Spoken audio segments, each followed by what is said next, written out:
Uh, to strengthen my academic and professional knowledge, I have applied for BSc Accounting and Finance Systems at the University of Sunderland in London.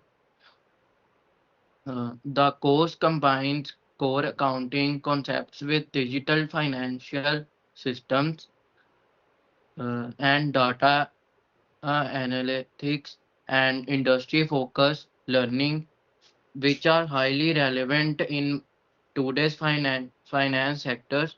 And my objective is to gain international exposure, practicals, skills, and professional concepts, so that I can return to India and build a successful uh, future and career in accounting and finance industry.